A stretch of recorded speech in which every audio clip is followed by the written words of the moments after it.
Hi. When you were talking about the television, the banality and the desire. I'm a photographer. I help create those images, not for television, but so my life is spent not in the working realm, trying to help create these, and I feel like, I've totally succumbed to that desire, and so I guess I'm trying to less succumb to. Which desire? Well, all of it: money, cars, the. Well, not totally. I mean, we wouldn't be sitting here if you totally succumbed to that desire. I'd have to have a car, but. Oh yeah. Yeah. And I see it in my son too, because if you watch children's television, it's worse. Oh yeah. And of course, then I'm trying to. It's amazing I didn't grow up a homicidal murderer with the stuff I grew up on. The cartoons. And well, what they eat. Oh yeah. Food and. Yeah, I grew up on Captain Crunch and coffee. Yeah. And then they're always trying to mellow me out as a kid, It's like, they didn't know. I know. Well, I guess it just really resonates, and it's that, I don't know what it is. It's just, I still feel this pull to be in that space. Is that, oh yeah, that's really the car I want now, or that's important. Right. Okay. Have a great time. See, I'm not one of those spiritual guys that thinks that you should want anything other than what you want.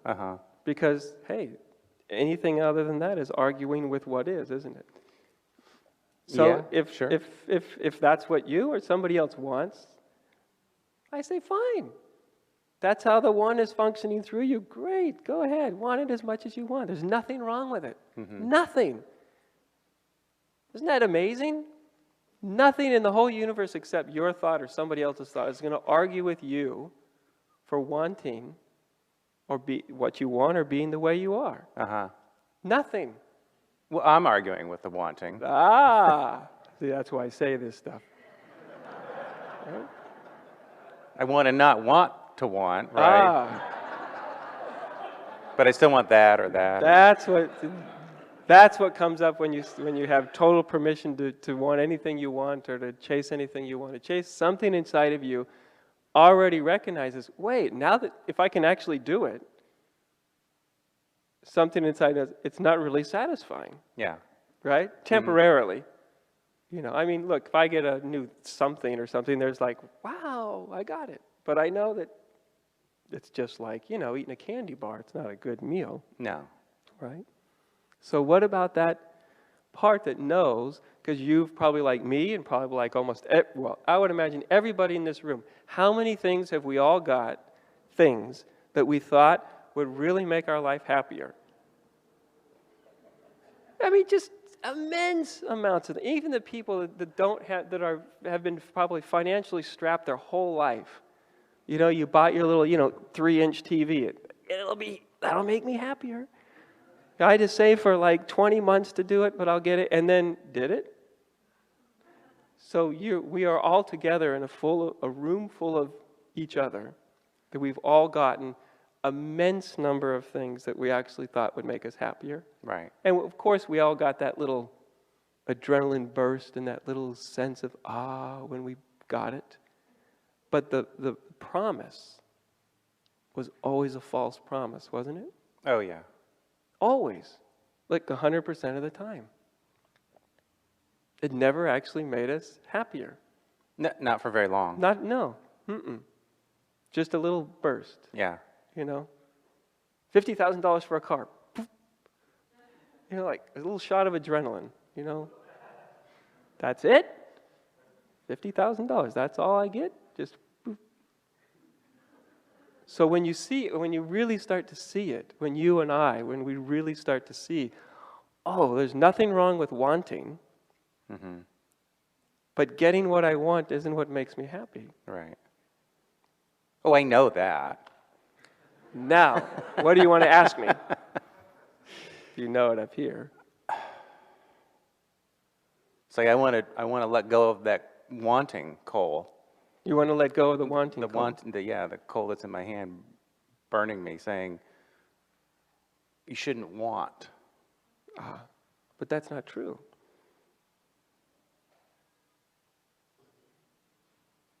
Is there anything outside of a thought that says you shouldn't want?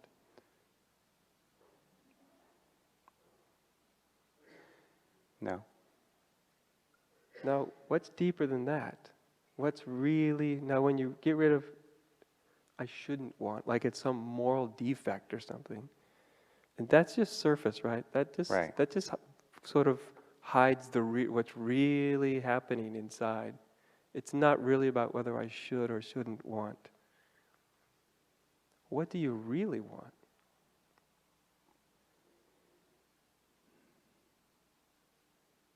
Really want? Just to be loved. Just to be loved. Appreciate what I have. Appreciate what you have. Mm-hmm. And what keeps one from appreciating what is? Wanting something else. Wanting something else, constantly. And what wants something else is your false self. You ever noticed? You want what you were conditioned to want. Oh, yeah. It's like a program. Inserted, this will make you happy. And it's never with what is. No. Right? Even when you get everything in that programming, it's still going to operate. Even when you get it all, it's going to go, but I want more. So there's only one cure for this wanting. And it has nothing to do with trying to get out of your wanting. It doesn't work that way. Nobody gets beyond their wanting by trying to get beyond their wanting. Have you noticed? Yeah. Nobody actually does it. All you end up with is a suppressed wreck, you know. Who wants?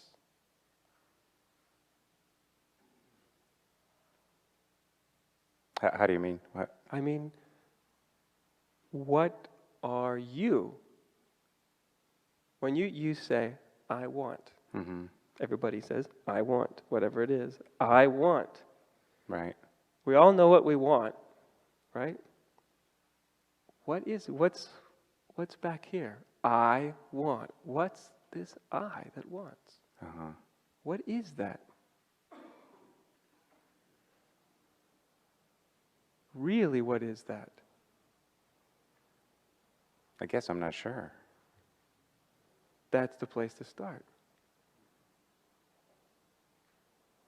You walk in here 1 minute, and without thinking about it, you're pretty sure about who you are. I'm this guy, da-da-da-da-da-da. And then you look for like 5 seconds, and you start, I'm not even sure about what I actually am. I don't even know who I am that wants. Or doesn't want to want. Right? I mean, those are just two opposing forces. I want and I don't want to want. It doesn't tell you what you are, though, does it? Yeah. It just tells you what you're experiencing. Tells me what I'm not. Right. So what do you find when you look? For yourself, right? Not to get the right answer or any of that nonsense, but you actually look for yourself. What's behind this mask here? Yeah, I've been asking. The first time I came to this, you were talking about the conditioned mind. I have never stopped thinking about that since I heard it. Because that's my conditioned mind that wants this or that, or have a little more money, or a better car. Right. And obviously, there's times I find myself, But it all comes from this void. It all comes from this sense of, I'm just going to put it in words, right? Is I don't even know who I am. I don't even know who I'm walking around the face of this earth, and I don't even know what I am. This is a pretty big hole in the center, wouldn't you say? Oh, yeah. Everybody's walking around, they know what they want, but they don't know who they are that wants it. So what are they doing? We're throwing things into it, right? Success, being loved, being recognized, Ferraris, houses, money, people. It's this constantly trying to fill something that just will never be filled, will it? The more you throw in, it's like throwing it into a black hole. It just devours it, and it's wanting more. So this whole drive of really humanity, much less individually, is we don't actually even know what we actually are. And so we've got to fill that void up constantly. Constantly we must cover that fact up.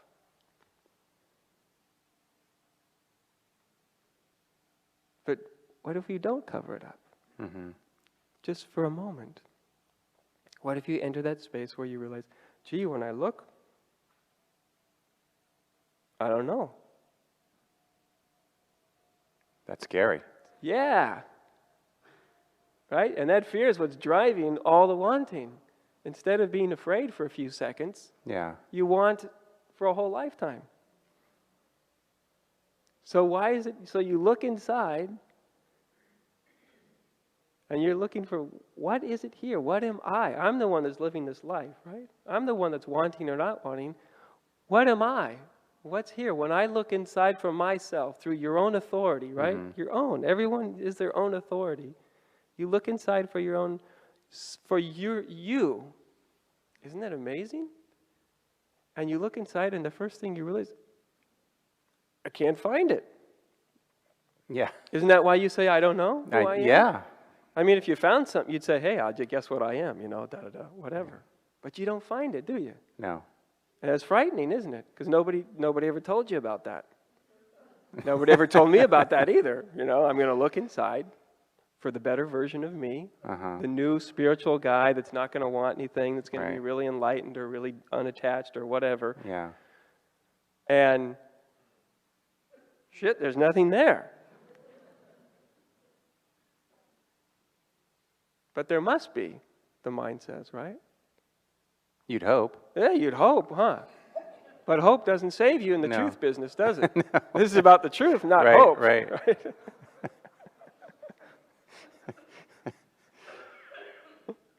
So there's this great space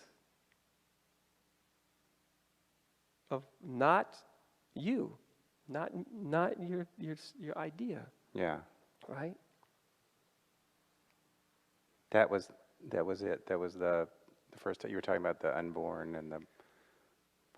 That was several weeks ago, right? A few weeks ago. Month or so, yeah. Yeah, I have not stopped thinking about it. Good. But I got you. I'm a fisher of men too. Yeah, I don't know. That's scary. That's scary. You find out this wanting thing, it'll be done with. You don't have to, then wanting just comes from this sort of drive of wanting. Right. You take me to the ice cream store, you say, what do you want, Adya? I'll be able to come up with something. But it's not the same thing as this drive, right? No. I'll be happy, satisfied, fulfilled as a human being. Right? You find out what you are. I mean, it's staring you right in the face. Yeah. Right? Sure. There's nothing there, is there? Mm-mm. So you tell me, it's your nothing. What's it like to be the nothing that's there? Wants to be something. This mind wants to be something, doesn't it? What about the nothing? Well, it doesn't want to look at nothing. Well, don't look at nothing. Be nothing. Tell me what it's like to be the nothing that's there. It's frightening to a mind that looks at it. Yeah. But what's it like to be the nothing that's there? I mean, hasn't that been sort of a hidden, unconscious hint the whole way along as you are creating this false persona? Mm-hmm. Remember as we created it from childhood and then in like adolescence we kept exchanging it for a better phony persona? And then, then we become mommy or daddy or the lover or da-da-da-da-da. And they all seem kind of nice at the moment, but then there's a ring of inauthenticity. Right? And that's the ring within us. Inauthentic. It's not who I am. It may be what I do. Right. Like you said, you take pictures, right? Photographer? Yeah. Right, but photography is something you do, right? Right. You aren't a photographer. No. Photography is what you do, not what you are. Right. Well, yeah. For a long time, that was what I was. Yeah. And I just realized that's not what I am. Yeah. What I do, but Neither is anything else. yeah. It's like a package deal. Eventually you realize nothing defines what I am. And that statement works both ways, by the way. Nothing defines what I am, and nothing actually does define what I am. Right. That's when it really got scary, when I realized that's not who I am. Yeah, that you're That not. was maybe the first part of that. No, the fear always means, when you get afraid, it means good, you're getting in the vicinity. Yeah. Our minds think I'm really gotten out of the vicinity. But no, you're getting very close when you start to, existential terror is a very good sign spiritually. Then it's working. It's working. I'm doing my job. If you get afraid, I'm doing my job. And you're doing your job. Well, thank you. Here's the homework. Just not for your head, but for like everything below your head. Okay. What's it like to be the nothing that's here? And you just play with it. Take it lightly. See, like, how old is the nothing that's here? Say that again. How old is the nothing that's here? I don't know. You see, isn't it fun? Is the nothing that's here a guy, a male nothing? I don't know. Check it out. It's right there. Is it a male nothing, a female nothing? On the driver's license, it's a male nothing. Right, but that's the picture. Yeah. What about from the nothing? On the exterior, of course, male. Yeah. No doubt about it. We're not arguing with that at all. Right. What we're talking about, what wears this suit. Right? That nothing. That's what I mean, play with it. Right. How old is this? Is it a male nothing? Is it a female nothing? Or neither? Right. You just it takes you into this intimacy of your own being. Right. And just by coming into this intimacy of your own being, the recognition comes all by itself. That's a scary intimacy. Good. Come closer. Closer. Remember I said fear means you're getting in the right vicinity usually? Yeah. Right. Because we're talking, this isn't something your mind can make any sense of, can it? No. I mean, from one standpoint of view, it just sounds like a bunch of nonsense. Yeah. But from when you're actually experiencing your own experience, you're experiencing things you never actually knew were going on.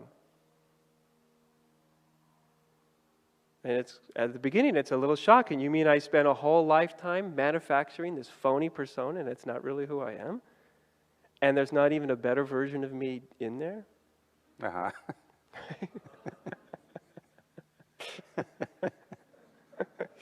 Right. And your mind says, my God, if I'm just nothing, that's, good Lord, that's scary, isn't it? Yeah. Right?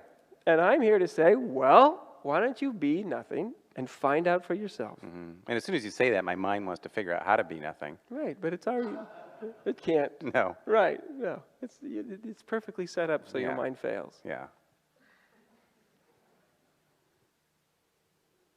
It's a lived thing, right? Right. It's the nothing that's looking out of your eyes right now. Mm-hmm. Isn't what's looking out through the conditioning, through the me, the very awareness itself. That awareness is taking my form in right now, right? That awareness. That's the nothing.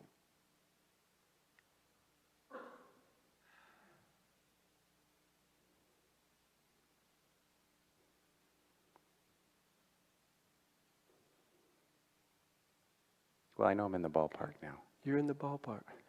One last question for you. Okay. This awareness, this nothing, this awareness, does it want? No.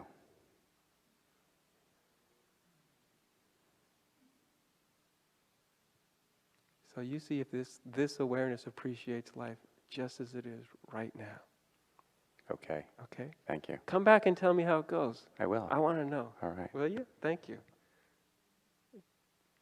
Enjoy yourself. Yeah. It's about the richest nothing you bump into, and we miss it because we think, yeah, it's nothing, you know.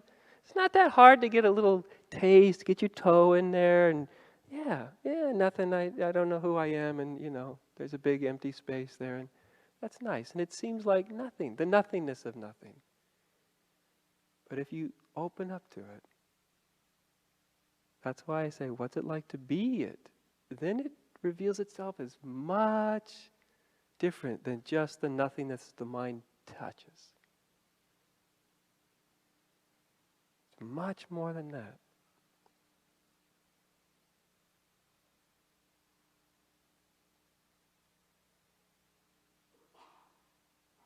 Enjoy yourselves. Namaste.